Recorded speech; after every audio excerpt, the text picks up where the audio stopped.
Here to dive into industry trends with leading ETF experts, this is ETF Spotlight with Nina Mishra. Hello and welcome to ETF Spotlight. I'm your host, Nina Mishra.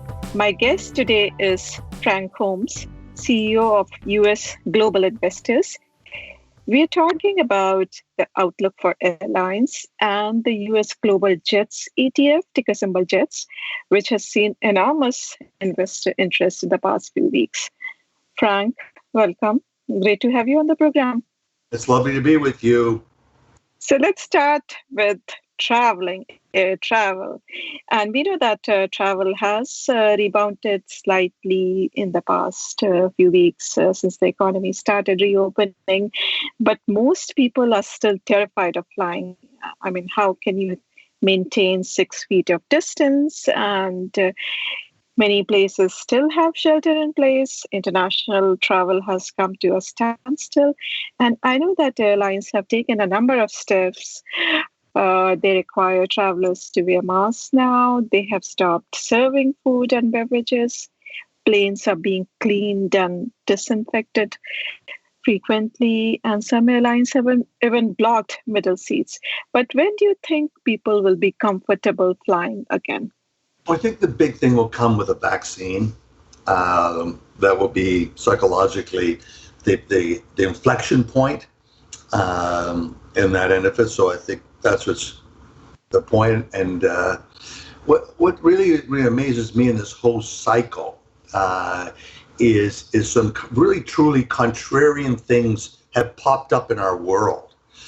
First, during this coronavirus lockdown, you saw TD Waterhouse and Schwab open online trading accounts, 600,000 between the two of them. I was told Robinhood had 1 million new accounts come in during that period.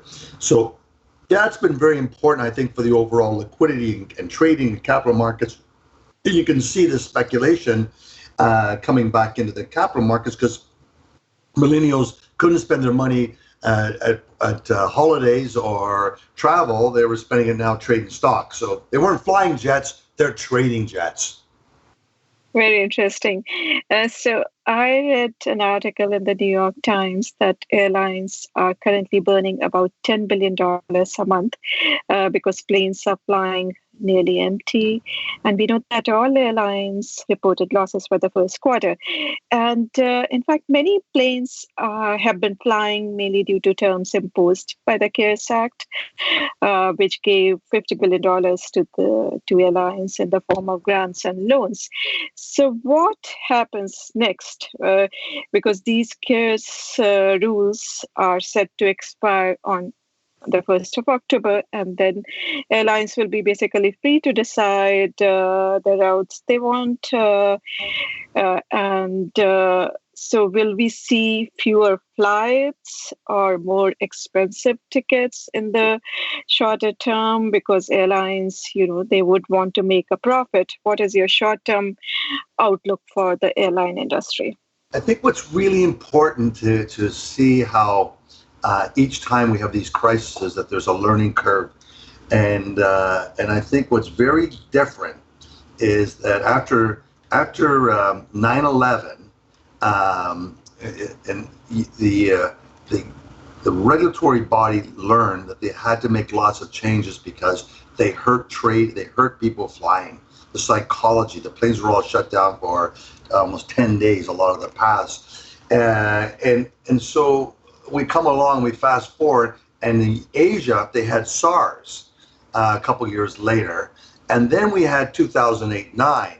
So what governments have recognized is that 1 in 15 jobs are airlines related. I look at Vegas, 95% of everyone that goes to Vegas fly there. Vegas has 200,000 empty beds, 300,000 people lost their jobs. Well, if all of a sudden people start flying to Vegas for holidays, then those rooms get filled, people get working, and they're going to have to fly there. So they have to do everything to support the airlines industry. And we went from 2.7 million flights a year, a day, people flying 2.7 million flights a day being cleared by TSA, down to 87,000 on April the 14th.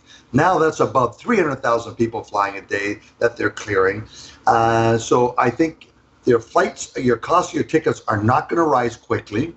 But I think your opportunities, your options, how many flights you can get, that's going to take time. So as there's more people booking, then you're going to see more interest. I think the other thing is that there's two new indicators that the sentiment quant funds look at.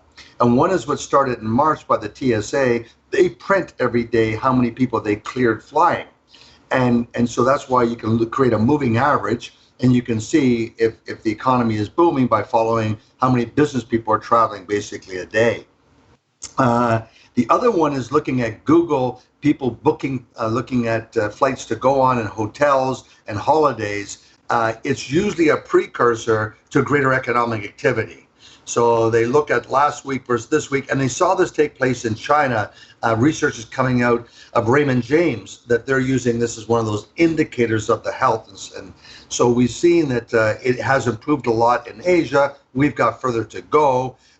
Friends are telling me in Hong Kong, who's the largest company in the world making small motors, Johnson Controls, and that it's 90% back in Asia, but it's only 10% in the US, is 25% in Europe. And so I think we're in that process. So the real question is this a U-shaped economy or a V-shaped economy, or is it going to be the real bear's a W? And I think that the airlines is going to be a U-shape, and a lot of people are betting that it's going to be, if you take a look at after 9/11, September 11th, 2001, 6 months later, the airlines were up 80%. If you looked at SARS in Asia, 6 months later, the Asian airlines were up 120%. And if you go from the bottom of March of 2009, 6 months later, the Jets composite was up 80%.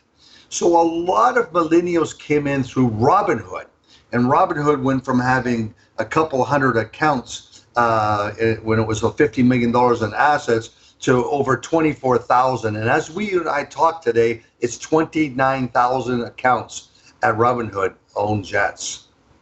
Wow, very interesting. So you mentioned a vaccine, and I know that our lives can return to normal only if we have a very effective vaccine against this virus. And, I'm also hoping, like everyone else, that we will get a vaccine because, the brightest minds in the world are working on this vaccine. So supposing we get a vaccine and air travel comes back, but what is your longer term outlook for airlines? What if we see lower business travel permanently? Because so many things are changing, and some of those transformations may be rather permanent. Many companies have announced that their employees can work from home permanently. Everything is going virtual now. Video conferencing is replacing business travel. What if we see less conferences going forward, say 1 or 2 years from now, lower business travel? And I understand a large percentage of airlines revenue comes from business travel. So what happens in that scenario? What would be your longer term outlook on airlines? I think if you want to be bearish and the world's coming to an end, and the government didn't print $7 trillion in the U.S. alone to stimulate the economy, Japan spent $1 trillion, Europe spent another couple of $1 trillion. There's a real commitment to getting this economy turned around. It's unprecedented. And so I think and we're also in an election year. So I wouldn't be so bearish that no one's going to ever fly again. I think the real part, I'll give you a great data point, is that the bottom took place when Zoom, for watching videos and talking to each other, market cap was greater than all the airlines in America. I mean, that was just foolish when you take a look at that dynamic, and now the airlines are starting to make a rebound. But I think that real estate's going to go through the bigger pattern interrupt. that I don't have to come into the office. We don't need as much space. But I think when people actually want to do business and it's a strategic relationship or it's a new relationship, people need to see each other. And I think that that's going to be the key change. Okay, great. Let's hope that happens sooner than we expect later, currently. So let's talk a little bit about your background and why you decided to launch JETS. JETS is currently the only pure play airline industry ETF available to investors. And as you also mentioned, it has seen so much investor interest in the past few weeks. You launched it about 5 years back, and it saw very little interest until, of course, this year. So tell us about the background. Well, it's called U.S. Global Investors, and I'm traveling all over the world. I think I've run over 10 marathons in cities outside of America. Wow. And so we have gold funds. That's what we're first known for. And we have a China region, Eastern European fund. So we're traveling. And I noticed that after 2009, and we had the big crisis there, and all the airlines were going bankrupt, and they're coming out of bankruptcy, that my options to fly had fallen 30%, but the cost of my tickets had doubled. And I said, well, how do I get this money back? And also I have to get in the ETF business. Let's go create an airline ETF. There used to be one, used to be called FAA, but it wasn't like ours because it wasn't quant driven. And we said, let's do all this quant analysis, go back thousands of hours of research and see how we can beat the New York Stock Exchange Global Airline Index. And the model was doing it. So we came out with what they call a Beta 2.0 smart beta structure, where the four big airlines, that's United, that's American, that's Southwest, and Delta, they're 48% of the ETF, 12% each. And then we have a slew of other names, the smaller airlines in America, and then some of the suppliers. But then when we go forward, we have many more names. So we have 20 names at 1%. And they're airports. So you can list on the New York Stock Exchange are airports in Mexico, Bangkok Airport, Beijing Airport, Turkey Airport. So airports usually function like a private equity shop and give a 15% CAGR. So I thought this is really cool. And when we put this whole model together, it seemed to just outperform 90% of the time the other index that was out there. So that was the thing, is to sort of get my payback on it. And interesting enough, when I launched it, the big, really keen investors were those guys that wanted to go long jets but short individual names, that pairs trade, and they want to lower their volatility because the airlines correlate basically over 95% of the daily price action with jets. So let's say I was bearish on American Airlines, I would go short American Airlines, but then I would go long jets just to protect my volatility. We got, right on the box, $20 million. Deutsche Bank took it public. We quickly went up to $80 million range, and then down to 50, back up to 80. And it was going sideways, and all of a sudden, 2 years later, that was 3 years ago, Buffett starts buying airlines. He invests a total of $10 billion at the top. He becomes very bullish on it. It wakes up a lot of new investors on the airlines that turn. They do have a moat around their business. They're protected. So we saw another factor that really turned me on was these ancillary fees they make. So they've gone in 10 years from $3 billion to $100 billion. Now they've fallen back to $5 billion because the airlines have collapsed, but they will grow back again. And you just don't realize that you can make $1 billion a quarter in revenue having a Visa card, or a Delta has it with American Express. So they have all these affinity groups, etc. So these factors made the industry very, very unique and different, and that's why Buffett came into it. So I think from that end, it was up and down, it was going sideways, and then all of a sudden, they fell 50%. And at that time, it was down on us. If you look at a rate of change, a 15-day relative strength rate of change, it was at levels like they were in 9/11. And Eric Bokunas at Bloomberg called me and said, that let's do an interview that Jets ETF trades at, there's only two other ETFs trading cheaper. That's Nigeria as a country and coal. So tell me about why should people be buying airlines? And you could just see every day bigger and bigger fund flows coming into buying jets. And it grew now for over 60 days in a row of incredible growth. Very interesting. So you mentioned that it's a quant-driven ETF, and I'm looking at the holdings and exposure. U.S. companies, U.S. airlines account for about 81% of the portfolio, and the rest is international. And looking at individual holdings, Southwest Airlines is the largest holding, about 12%, then American Airlines is about 11%, United about 10%, and Delta is also about 10%.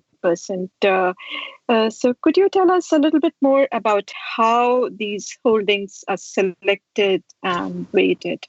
What is the methodology used? Well, when it comes to the four horsemen, they capture 70% of all travelers. And and you have rules. You can't have those four names being 70% of an ETF. You have concentration rules. So we figured out that at 12% each, we were able to capture the bulk of people flying in America. Then when it comes to Spirit Airlines, or it's Hawaiian Airlines, or it's Alaska, or JetBlue, Legion, these other airlines carry the other I think 35% of travel. And so now we said, okay, what were the factors? So what we did is it's a quant model that says those four names will do mean reversion. Because they already capture most of the volume, you don't know each quarter who's going to make more money.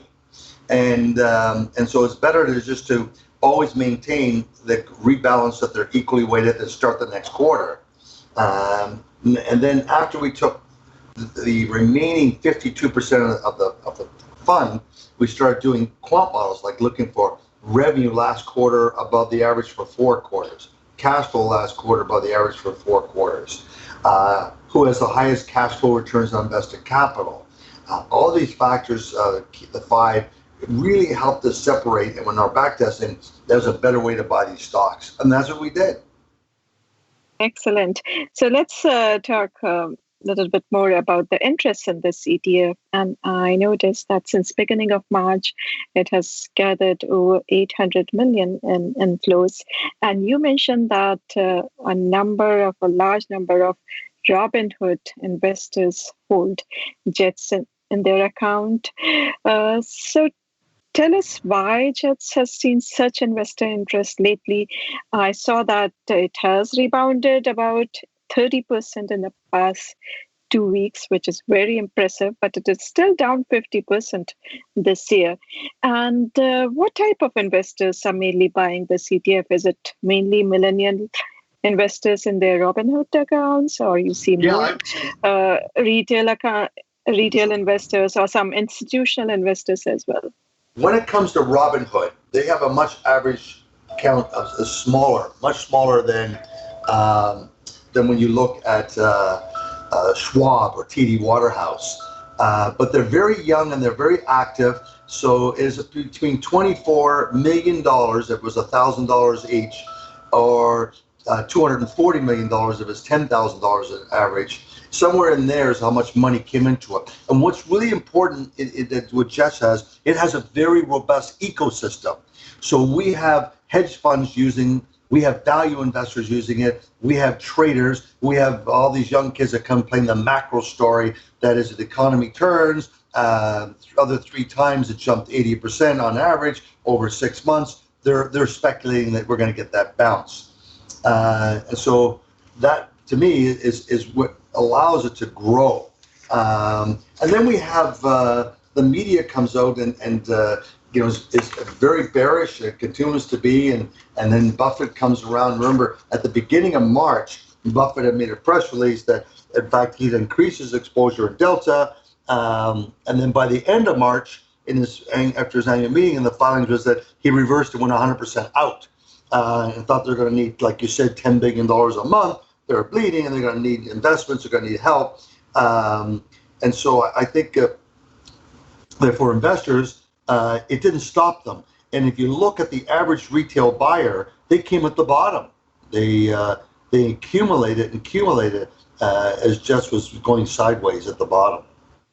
So you mentioned Buffett's sale of airlines, and that was we learned earlier this month that he had sold all his holdings in U.S. Airlines, and that included his positions in United, American, Southwest, and Delta Airlines, and his holdings were significantly more than $4 billion. So, and you said that retail investors came in at the bottom. They started picking the airline shares and the ETF when it was rebounding from the bottom.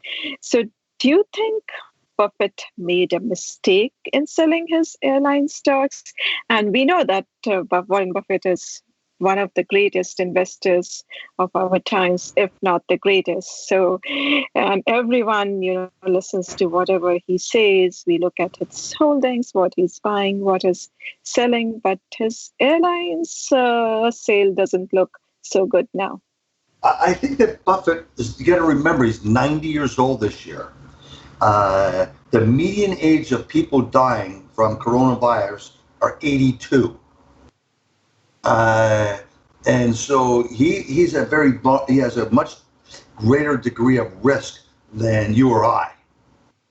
And fortunately, he's in relatively good shape. So, but he's still, that age is just it's a batting is against you if you're a bettor.